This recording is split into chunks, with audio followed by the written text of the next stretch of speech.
The shuttle doors opened with a soft hiss, and Park stepped onto Station Orion 7 for the first time. The air smelled different here.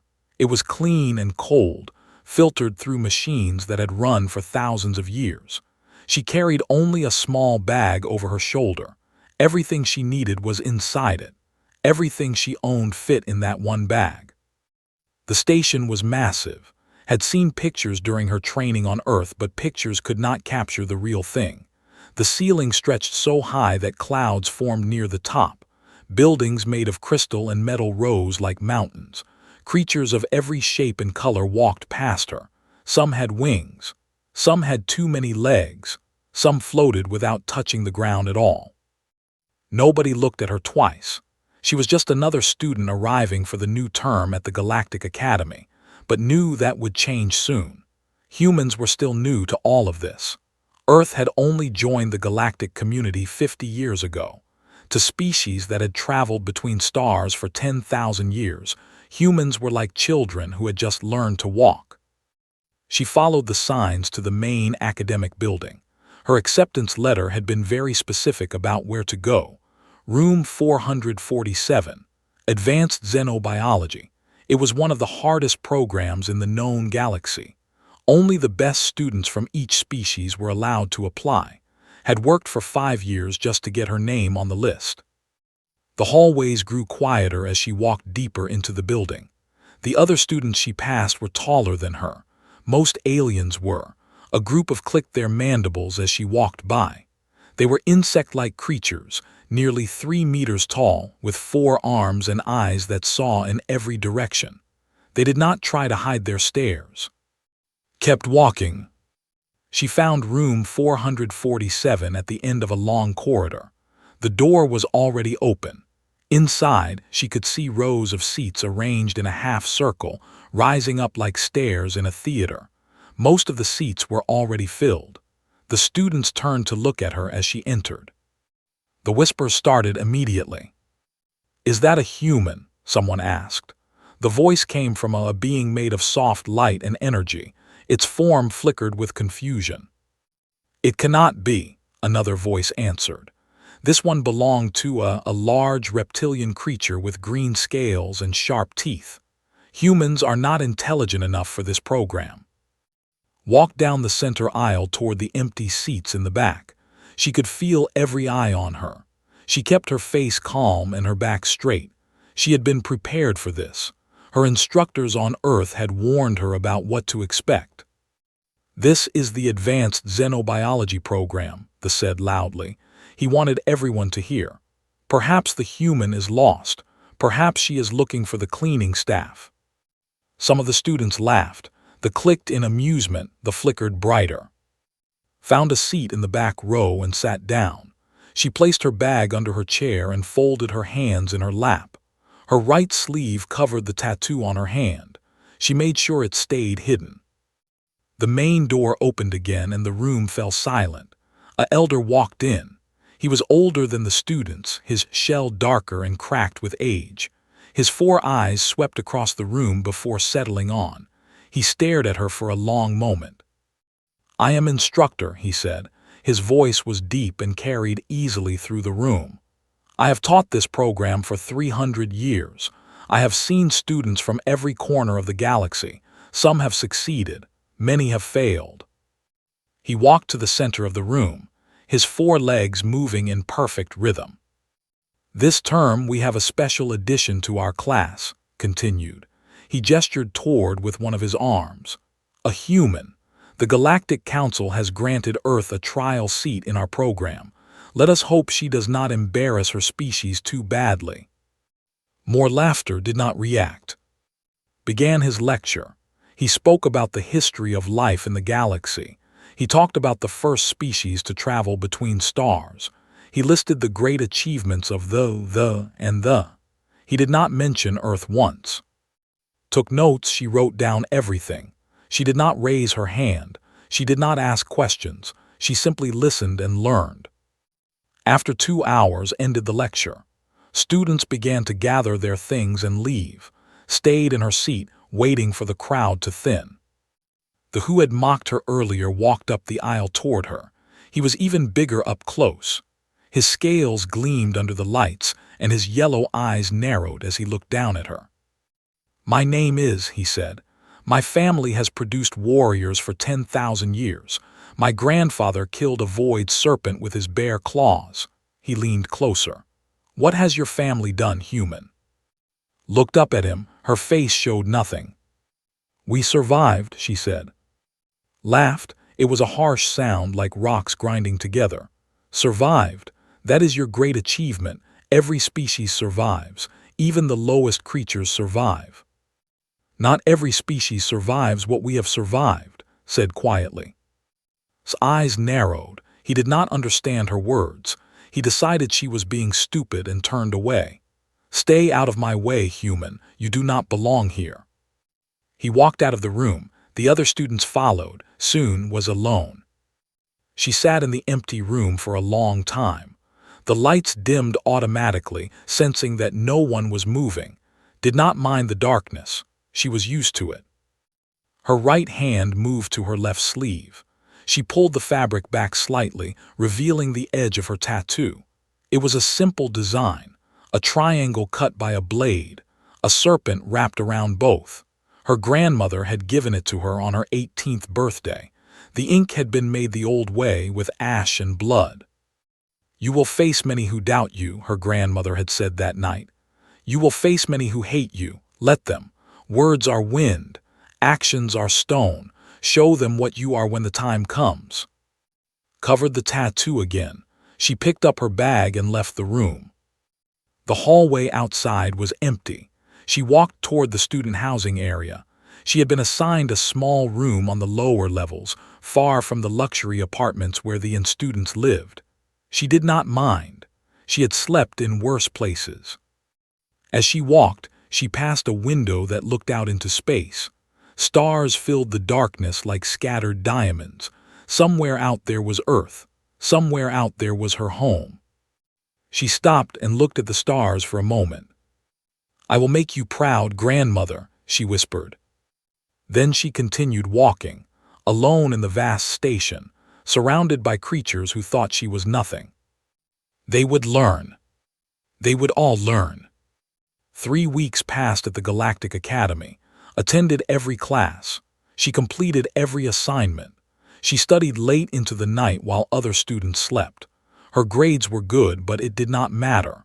The other students still looked at her like she was a pest that had wandered into their home. Made sure to mock her every chance he got. He called her the pet and the experiment. The students ignored her completely, as if she did not exist. They whispered about her when they thought she could not hear. They said humans were a mistake. They said Earth should never have been allowed into the galactic community. Said nothing. She kept her head down and did her work. On the first day of the 4th week, instructor announced a practical exam. The students would demonstrate their species' greatest evolutionary advantage. Each student would present in front of the class. The presentations would count for a large part of their final grade. "This exam will show us what makes your species strong," said. His 4 eyes moved across the room. "It will show us why your kind deserves a place among the stars." Felt his gaze stop on her. She knew what he was thinking. He was wondering what a human could possibly show. The presentations began the next day. They went first. 5 of them stood together in the center of the room. They closed their eyes and linked their minds. Their hive-mind connection was famous across the galaxy. Within seconds, they were moving as one being. They performed a complex task without speaking a single word. Each one knew exactly what the others were thinking. The class applauded, nodded with approval. Next came a student named floated to the center of the room. She was beautiful in a strange way, her body made of shifting light. She reached toward the ceiling, and the room's lights flickered. Energy flowed from the light panels into her body. She grew brighter and brighter until she was almost too painful to look at. "We absorb energy from any source," she said, her voice echoing like music.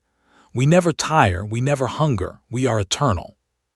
More applause, more approval from. Went next. He walked to the center of the room with his chest out and his head high. He pulled a blade from his belt and held up his arm.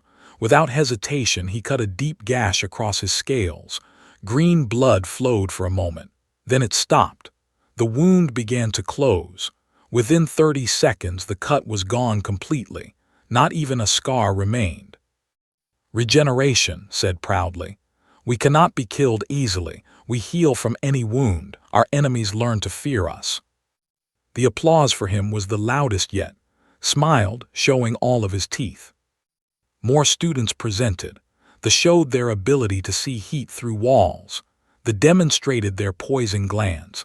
The displayed their natural armor, harder than most metals. Finally, only was left. Turned to her.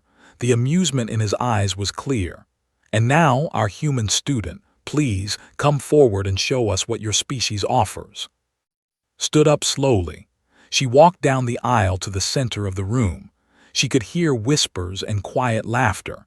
She stood in the middle of the floor and looked at the faces around her.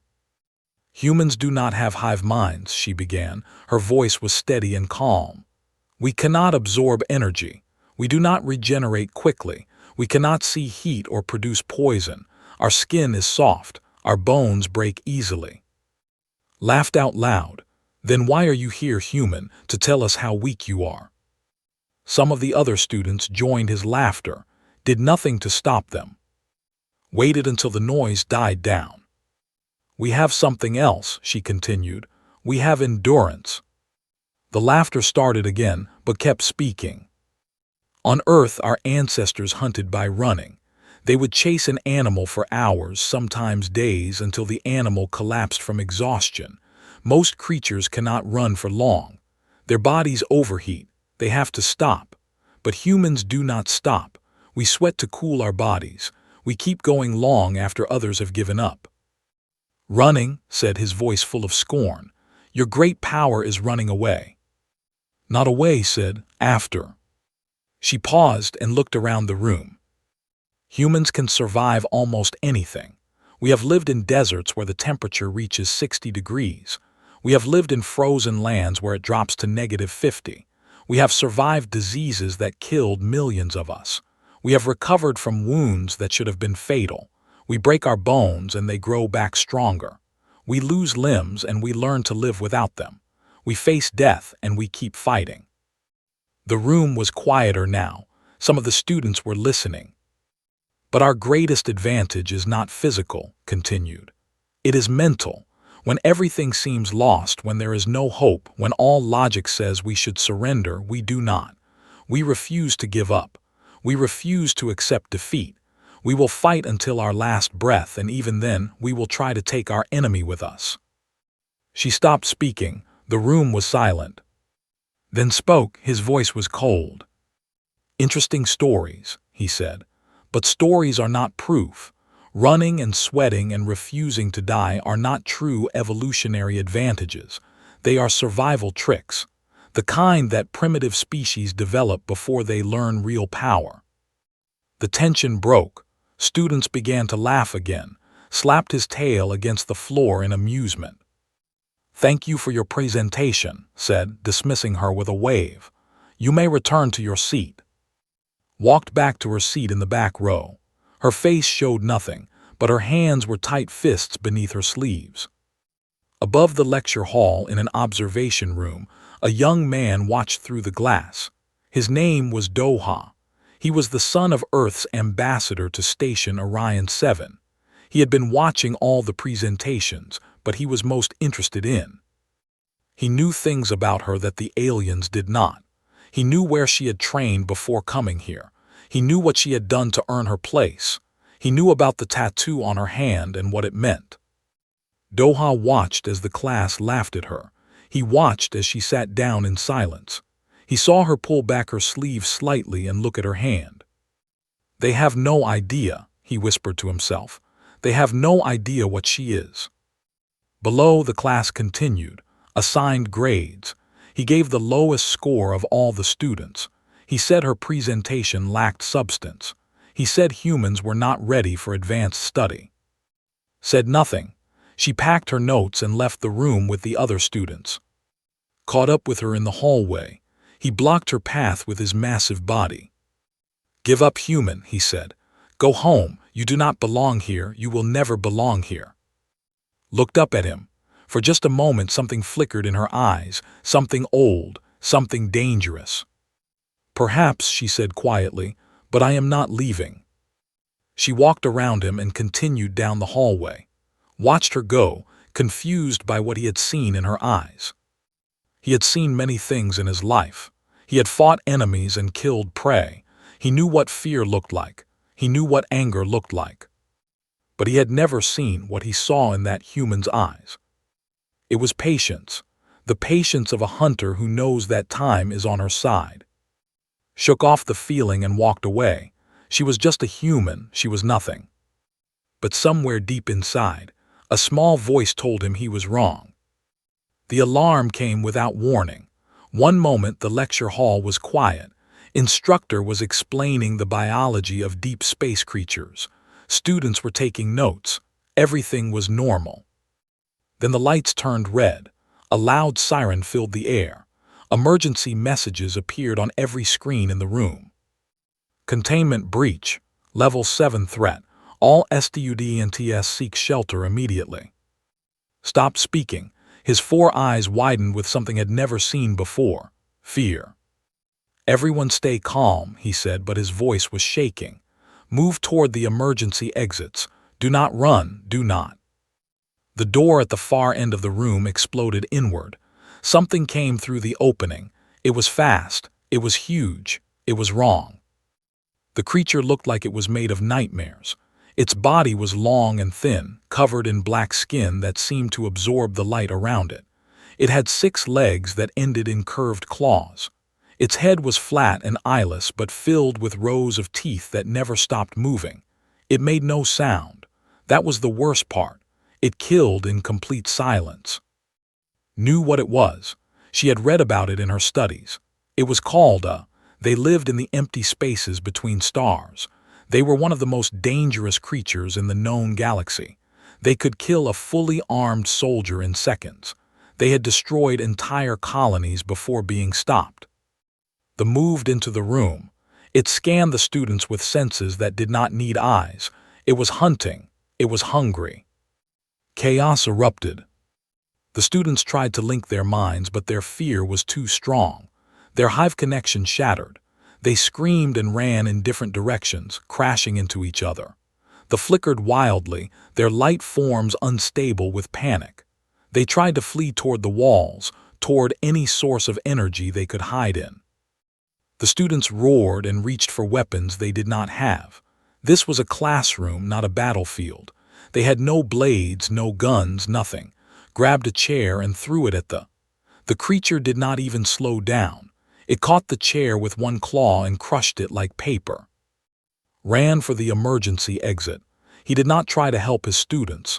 He did not try to fight. He simply ran. They moved deeper into the room. It was between the students and all the exits now. There was nowhere to go. The creature's head turned slowly, choosing its first victim. It chose. The warrior stood frozen. All his talk of strength and courage meant nothing now. His regeneration could not help him. They would tear him apart faster than his body could heal. "Move," someone shouted. It was. She was standing in the aisle directly in front of She had put herself between the creature and her jacket was off. Her sleeves were rolled up. The tattoo on her hand was fully visible now. They turned its eyeless head toward her. It sensed new prey. "Get everyone out," said Tu. Her voice was calm, too calm. "Use the back exit, take them all." "You are insane," hissed. "That thing will kill you in seconds." "Then you have seconds to run. Go." Did not wait for him to respond. She picked up a broken piece of metal from the destroyed chair. It was sharp on one end. It would have to be enough. They attacked. It was fast, faster than anything had ever faced. Its claw came down toward her head with enough force to split her in two. She moved. Years of training took over. Her body remembered what her mind did not have time to think about. She twisted to the side, feeling the claw pass inches from her face. She drove the metal shard into the creature's leg. Black blood sprayed across her arm. The made no sound, but it pulled back. It was not used to prey that fought back. Behind her, herd movement was finally moving. He was pushing other students toward the back exit. Good. She just needed to give them time. They attacked again. This time it was faster. Its claw caught across the chest and sent her flying into the wall. She felt her ribs break on impact. Pain exploded through her body. She could not breathe. Get up, she told herself. Get up or they all die. She got up. Blood ran down her face from a cut on her forehead. Her chest screamed with every breath. She could feel broken bones grinding against each other. She ignored it all. They came at her again. She ducked under its claw and drove her metal shard into its belly. The creature thrashed, throwing her across the room. She hit a desk and felt something in her shoulder tear. She got up again. The fight continued. 1 minute, 2 minutes. Each second felt like an hour, took wounds that should have killed her. A claw tore open her arm. Another cracked her skull. She lost count of how many bones she broke. But she did not stop. She did not fall. Every time the knocked her down, she got back up. Every time it thought she was finished, she attacked again. In the observation room above, Doha watched through the security feed. His hands were shaking.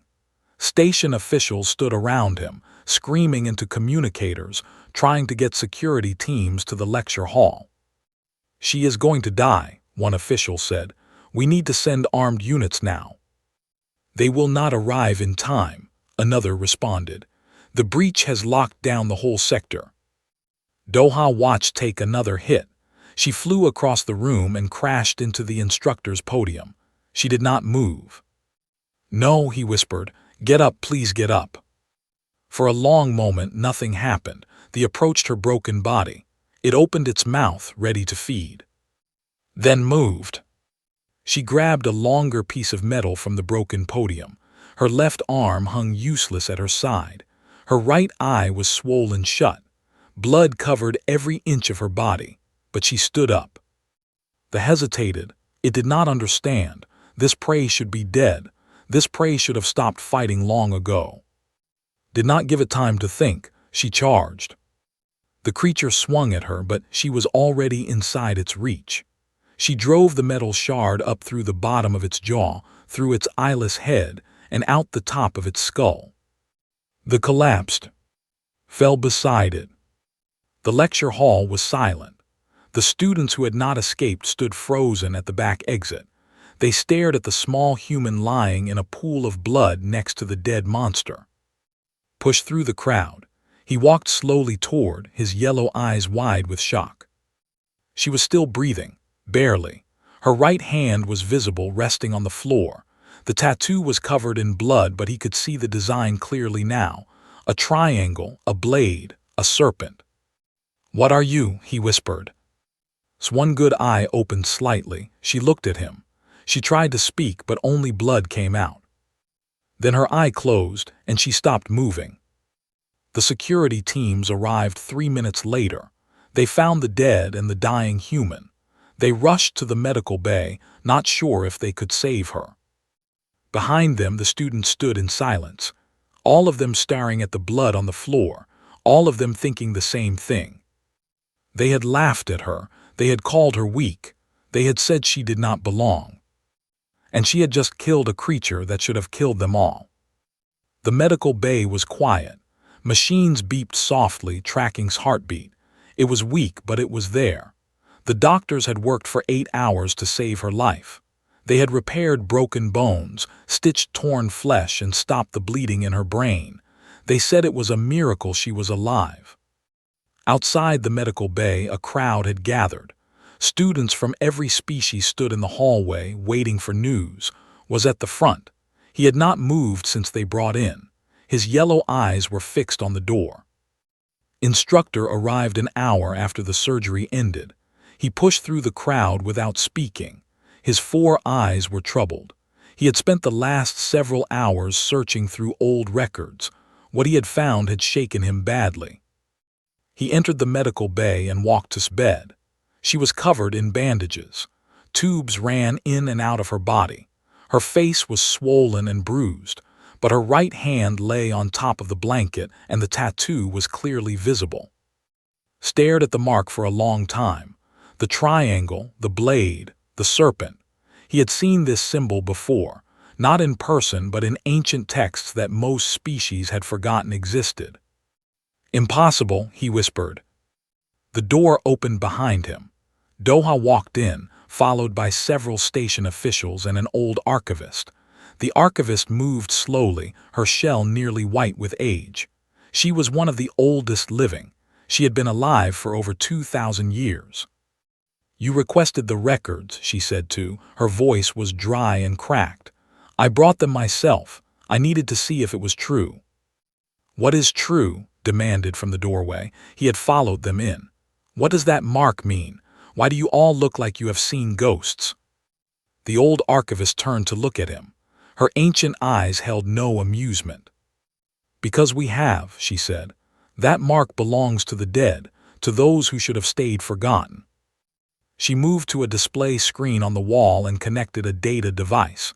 Images appeared, old images, ships burning in space, planets covered in darkness, creatures that made the look like harmless animals. 1,047 years ago, the archivist began, something came from the space between galaxies. We called it the Hollow. It was not one creature. It was millions. A swarm of living nightmares that consumed everything in their path. The images showed the devastation. Star systems turned to ash. Entire species wiped out in days. The greatest fleets in the galaxy destroyed like toys. 17 star systems fell in the first year, the archivist continued. Every species tried to fight. All of us. We threw everything we had at the Hollow. It was not enough. Our weapons could not kill them fast enough. Our soldiers could not survive long enough. We were losing. His eyes were wide. "I have never heard of this war. My grandfather never spoke of it. Our histories do not mention it." "Because we erased it," said quietly. "The Galactic Council decided the truth was too dangerous, too shameful." "Shameful," repeated. "What shame is there in fighting monsters?" The archivist changed the image. A new picture appeared. It showed a small blue planet covered in clouds and water. "Earth," she said. At that time, humans had not yet developed space travel. They were primitive. They had barely discovered electricity. They knew nothing of the galaxy or the war being fought above them. "Then how could they matter?" asked. "The Hollow found Earth," the archivist answered. "They saw it as easy prey. They sent a swarm to consume it. The galactic races considered Earth lost. We did not even try to save it. We had more important systems to protect." The image changed again. This one was blurry and old, taken from a damaged recording device. It showed humans fighting, not with advanced weapons, not with starships or energy cannons. They fought with blades and spears and fire. They fought in the dark tunnels of hollow ships. They fought covered in blood that was not their own. "We do not know how they did it," the archivist said softly. "The humans had no technology. They had no training for this kind of enemy, but they refused to die. They refused to let the Hollow take their world. They boarded the Hollow ships through hull breaches that should have killed them. They fought in conditions that would have broken any other species." The images kept changing, humans dying by the thousands, but more humans taking their place, always more, never stopping, never retreating. "They discovered something we did not know," the archivist continued. "The Hollow could be killed in close combat. Their outer shells were weak at certain points, but you had to get close. You had to fight them hand to hand. No other species was willing to do that. No other species could survive long enough to do that, but the humans could." Stared at the images. He saw a human woman covered in wounds driving a blade into a hollow creature 10 times her size. She was screaming, not in fear, in rage. "They called themselves the Unbroken," the archivist said. "They carved that symbol into their flesh as a vow. The triangle represents death. The blade represents the will to fight. The serpent represents the enemy that surrounds them. Together, they mean one thing: we do not retreat. She pointed at its hand. That mark has been passed down through human families for over 1,000 years. Only the descendants of those original warriors carry it. Only those who have been trained in the old ways, the ways of fighting things that should not be fought. Looked at its broken body with new eyes. She knew, he said. When they attacked, she knew exactly what to do. She has trained for this her entire life. Why did we not know? Asked. His voice was shaking. Why did no one tell us about this war, about what humans did? The archivist turned off the display. Her old eyes were filled with shame. Because they won, she said simply. The humans turned the tide. They taught other species how to fight the Hollow up close. They led the final assault. They lost millions of their own people. And when the war was over, they had no ships to travel the stars. They returned to Earth and tried to rebuild. She paused. The Galactic Council was afraid of what humans could become if they knew their own history, afraid of a species that could fight like that. So we erased the records. We hid the truth. We let humans join the galaxy 50 years ago, but we never told them what they had done for us. We never thanked them. The room was silent. Walked slowly to his bed. He looked down at her broken face, at the tattoo on her hand. I called her weak, he said quietly. I told her she did not belong. Many of us did, replied. We were wrong, we were all wrong. Doha stepped forward. He had been silent throughout the archivist's story, but now he spoke. Her grandmother was one of the last who remembered, he said. She trained since she was a child, knows the old ways. She knows the history that was stolen from her people. She came here to prove that humans deserve their place among the stars, not with words, with actions. He looked at the unconscious woman on the bed. And she almost died doing it. The archivist bowed her ancient head. The Galactic Council will be informed. The records will be unsealed. The truth will finally be told. She turned to leave, then stopped. But nothing we do now can repay the debt we owe. We let them fight our war. We let them die for us. And then we forgot them. She walked out of the room, leaving the others in silence. Did not move. He stood beside his bed for hours, watching her breathe. He had been raised to believe that strength was measured in scales and claws, in regeneration and roars. Now he understood that true strength was something else entirely. It was getting up when you should stay down. It was fighting when you should run. It was refusing to surrender, no matter the cost. It was human. Woke up slowly. The first thing she felt was pain. It was everywhere, her chest, her arm, her head. Every part of her body hurt in ways she had never experienced before. But she was alive.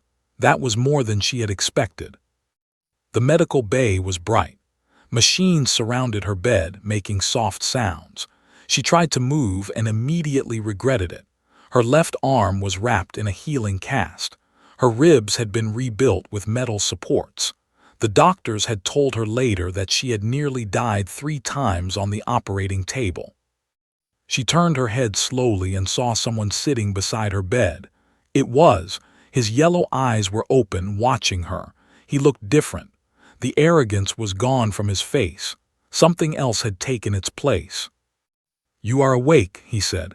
His voice was quiet, almost gentle. How long? Managed to ask. Her throat was dry and her voice was rough. 4 days. The doctors said you should have died. They said no one survives wounds like yours. Tried to smile. It hurt. I have survived worse. Did not laugh. He did not make a joke. He simply nodded. I believe you, he said. He stood up from his chair. His massive body moved slowly, carefully. Then he did something that had never seen a do before. He lowered himself to his knees beside her bed. His head dropped down until it nearly touched the floor. I have something to say to you, he said, his voice muffled. In my culture, this position is reserved for those we honor above ourselves. I have never knelt for anyone before, but I kneel for you now." Did not know what to say. She watched him in silence. "I did not know what you were," continued. "I did not know what your people did for the galaxy. I mocked you. I insulted you. I told you that you did not belong. I was wrong. I was a fool." He raised his head slightly to look at her. "You saved my life. You saved the lives of everyone in that room. You fought a creature that should have killed us all, and you won. Not with advanced weapons, not with special powers, just with your body and your will. I have never seen anything like it. I will never forget it." He pressed his head to the floor again. "I ask for your forgiveness.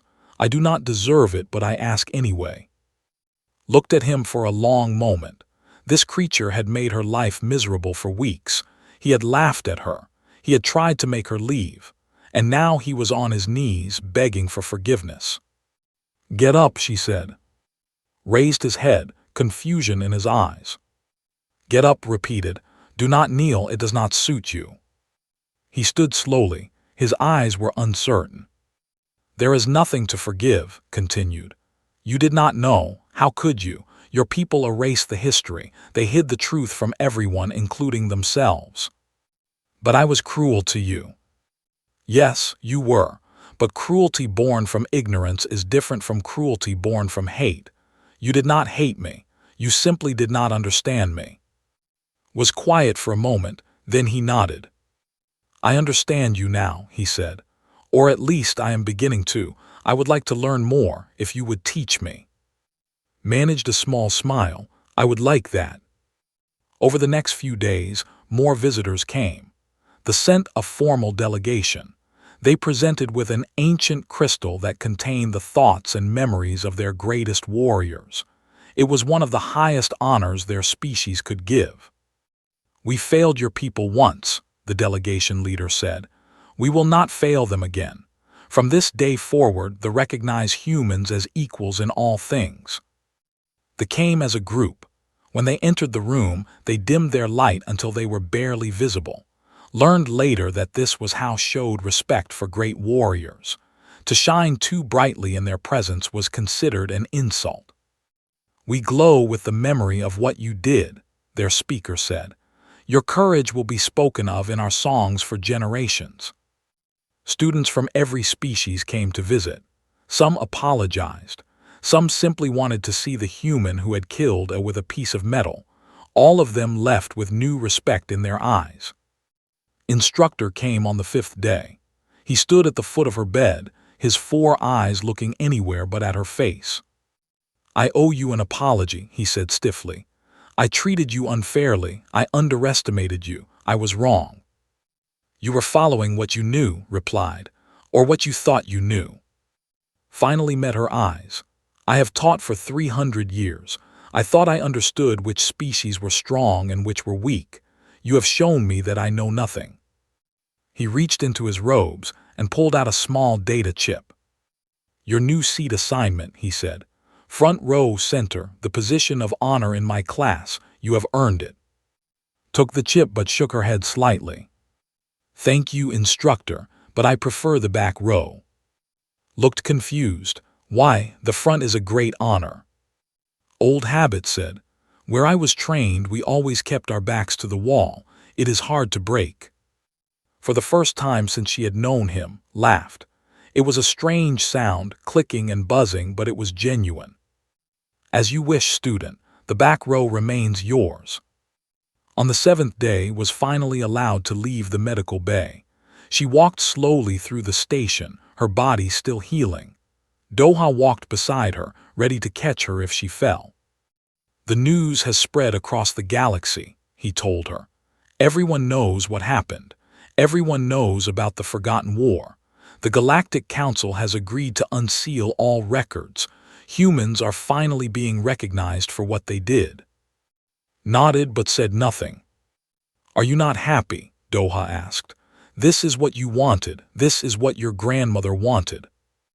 "I am happy," said, "but it comes with a price. The galaxy will expect things from humans now. They will expect us to be warriors, to be heroes.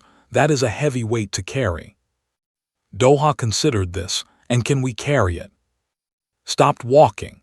She looked out a window at the stars beyond. Somewhere out there was Earth. Somewhere out there were billions of humans who did not know the truth about their own history. We have carried heavier things, she said finally. We will manage. She continued walking, passing groups of aliens who stopped and stared. Some bowed. Some saluted in their own ways. All of them showed respect. At the entrance to the academic building, she stopped one more time. She looked at the tattoo on her hand.